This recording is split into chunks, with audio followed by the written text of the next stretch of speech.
देखो प्रेपोजिशंस, ठीक है, जैसे हमने ऑन, इन, विद, आफ्टर, ये सब कुछ तो हम देखो कैसे प्रेपोजिशन आते हैं, कुछ लाते हम वर्ड का मीनिंग देख के। जैसे पर को मॉन बोलते हैं तो पर के लिए मॉन लगा दिया, मे को इन बोलते हैं तो मे के लिए इन लगा दिया, ठीक है, के बाद आफ्टर हो गया तो आफ्टर लगा दिया हमने, ठीक है, से के लिए फ्रॉम हो गया तो फ्रॉम लगा दिया। ये तो पर्टिकुलर जो हमको कॉमन से हमने याद किए हुए हैं। पर कुछ प्रेपोजिशन ऐसी होती हैं जो वर्ड के हिसाब से सेट रहती हैं, उनको आपको उसके हिसाब से लर्न करना पड़ता है, उनके अकॉर्डिंग आपको लगाना पड़ता है। उसमें फिर ये है कि टू का मीनिंग कुछ और निकल जाता है, ठीक है, से के लिए जो नहीं विद लगाएं, कभी टू लगाना पड़ता है, कभी से के लिए ऑफ लगाना पड़ता है। तो प्रेपोजिशन हमेशा वर्ड के साथ जो फिक्स्ड हैं उनके हिसाब से याद करनी पड़ती है। तो आज जो मैं बता रहा हूँ वो सारी फिक्स्ड है, ठीक है, तो फिक्स्ड वर्ड प्रेपोजिशन है, उनको आपको ऐसे ही लर्न करना पड़ेगा। अब स्टूडेंट्स कैसे प्रेपोजिशन करा दो तो फिर इसी हिसाब से कराना बेटर होता है। एग्जाम्स में या बोलने में जो करा वो ज़्यादा यूज़ होती हैं। जनरल में पता है, मैं कमरे में था, I was in the room, phone table पर है, the phone is on the table, मैं आपके पीछे आ रहा हूँ, I am coming after you, मैं दिल्ली से आ रहा हूँ, I am coming from Delhi. ये तो मीनिंग के हिसाब से लगा दिया, पर जो आपको बता रहा हूँ 15-20 प्रेपोजिशन वो वर्ड के अकॉर्डिंग सेट है, उनके साथ वही वर्ब के साथ वही प्रेपोजिशन लगेगी, ठीक है। तो फर्स्ट में सेंटेंस हमने देखा था, आपको दिखाया था, मैंने उसे दिल्ली भेजा, मैंने उसे दिल्ली भेजा, तो पहले टेंस हो गया, आई सेंट, पास्ट सिंपल हो गया, हिम, आई सेंट हिम। अब सेंट के साथ प्रेपोजिशन लगती है टू, तो I sent him to Delhi, ये सेंटेंस बनेगा। अब यहाँ ये नहीं कि I sent him in Delhi, अगर सेंड आएगा तो आपको टू ही लगाना है। उसने मुझे स्कूल में भेज दिया तो he send me to school. अब हिंदी में क्या रहा है, स्कूल में भेज दिया, पर सेंड में आपको प्लेस के साथ टू ही लगाना है, तो he send me to school, right. Past simple tense था। नेक्स्ट हमारा, कोई भी रेल की देरी का कारण नहीं जानता था, कोई भी रेल की देरी का कारण नहीं जानता था। अब देखो यहाँ पे देखो एक चीज़ बताता हूँ, कारण को हम रीज़न बोलते हैं, कारण को हम कोज भी बोलते हैं, तो यहाँ पर हम दोनों यूज करेंगे। तो कोई भी रेल की देरी का कारण नहीं जानता था, नो वन या नोबडी जानता था, न्यू द रीजन, ठीक है, रीजन। अब तो क्या आ रहा है, रेल की देरी का। अब जनरली अगर देखें तो का को हम क्या बोलते हैं, ऑफ, पर मैंने रीजन लाया है तो मैंने याद किया हुआ है, आपको याद करना है, रीजन फॉर, फोर। अब ये फोर क्या साउंड है, का साउंड, का मीनिंग दे रहा है ये। Nobody knew the reason for the delay of the train,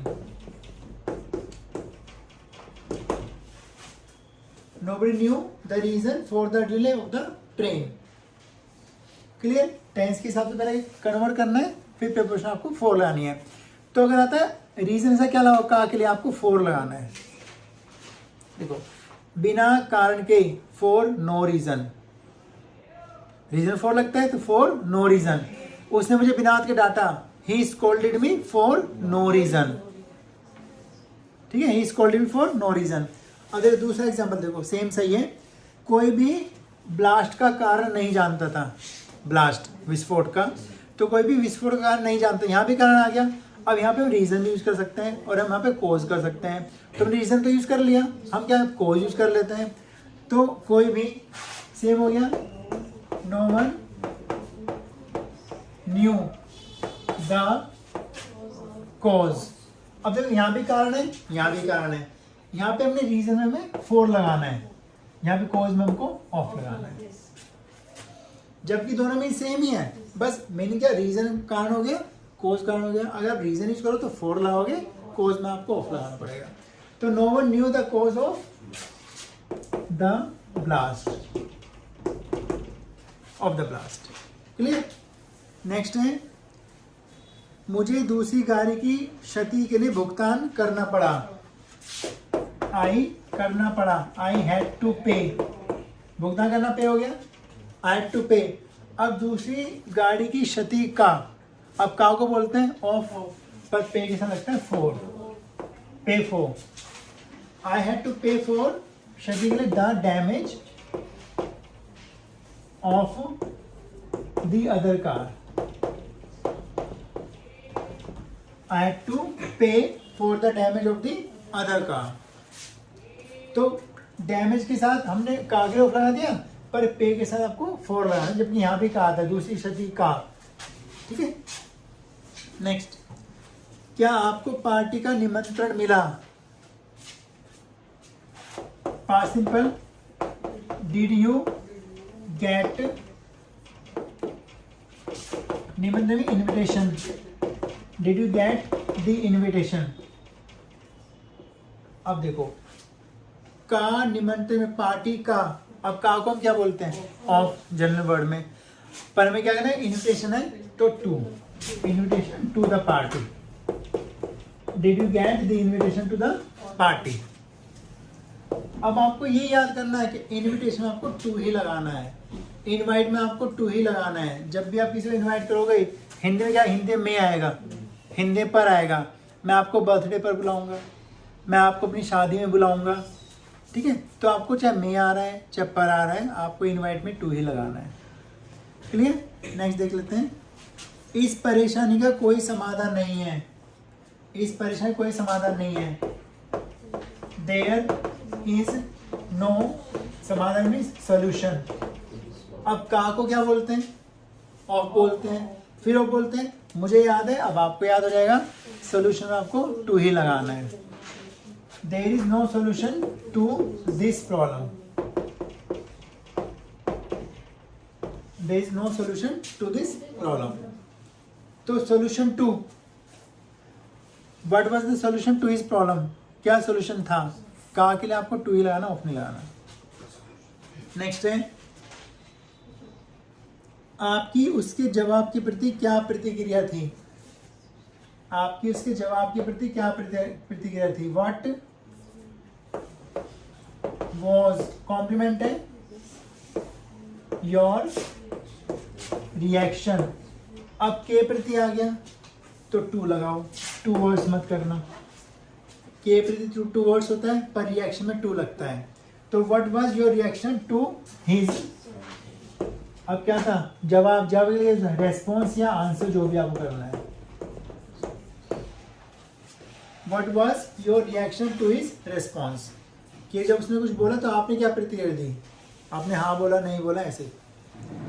clear? तो रिएक्शन टू। नेक्स्ट है हमारा, आप मुझे इस तरह क्यों देख रहे हैं? आप मुझे इस तरह क्यों देख रहे हैं? वाई आर यू, देखना, लुक हो गया, लुकिंग। अब इसमें ना तो मैं आ रहा, ना पर आ रहा, ना का आ रहा, पर मुझे याद करना, लुक में हमेशा ऑब्जेक्ट में एट लगाना होता है। Why are looking at me, इस तरह, like this. Why are looking at me like this, आप मुझे इस तरह क्यों देख रहे हैं? क्लियर? नेक्स्ट देख लेते हैं। वे पक्ष नहीं, वह नहीं, हर कोई आप पर हंसेगा, हर कोई आप पर हंसेगा। हर कोई मीन्स एवरीबडी हंसेगा। विल, हंसने क्या होता है? लाफ। अब आप पर को ऑन बोलते हैं, पर यहाँ पे एट, लाफ में एट ही लगाना है। Everybody will laugh at you. वो मुझ पर हंस रहा था, he was laughing at me. आप उस पर क्यों हंस रहे हैं? Were laughing at him. मैं आप पे नहीं हंसा, आपको गलत फहमी, I did not laugh at you. तो ऑन नहीं लगाना, पर्सन में आपको एट लगाना है। क्लियर? नेक्स्ट है, वे पक्षियों पर निशान लाने की कोशिश कर रहे थे। वे पक्षियों पर निशान लाने की कोशिश कर रहे थे। They were trying to shoot at the birds. Shoot at the birds. They were trying to shoot at the birds. हम यहाँ पे एम एट भी कर सकते हैं। They were trying to aim at the birds. Aim में भी आपको एट लगाना है। उसने उस पर निशान लगाया, he aimed at him and shot the fire, और गोली चला दी, एंड शॉट द फायर।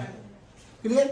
तो एम के साथ भी एट लगाना है आपको, शूट के साथ भी एट लगाना है।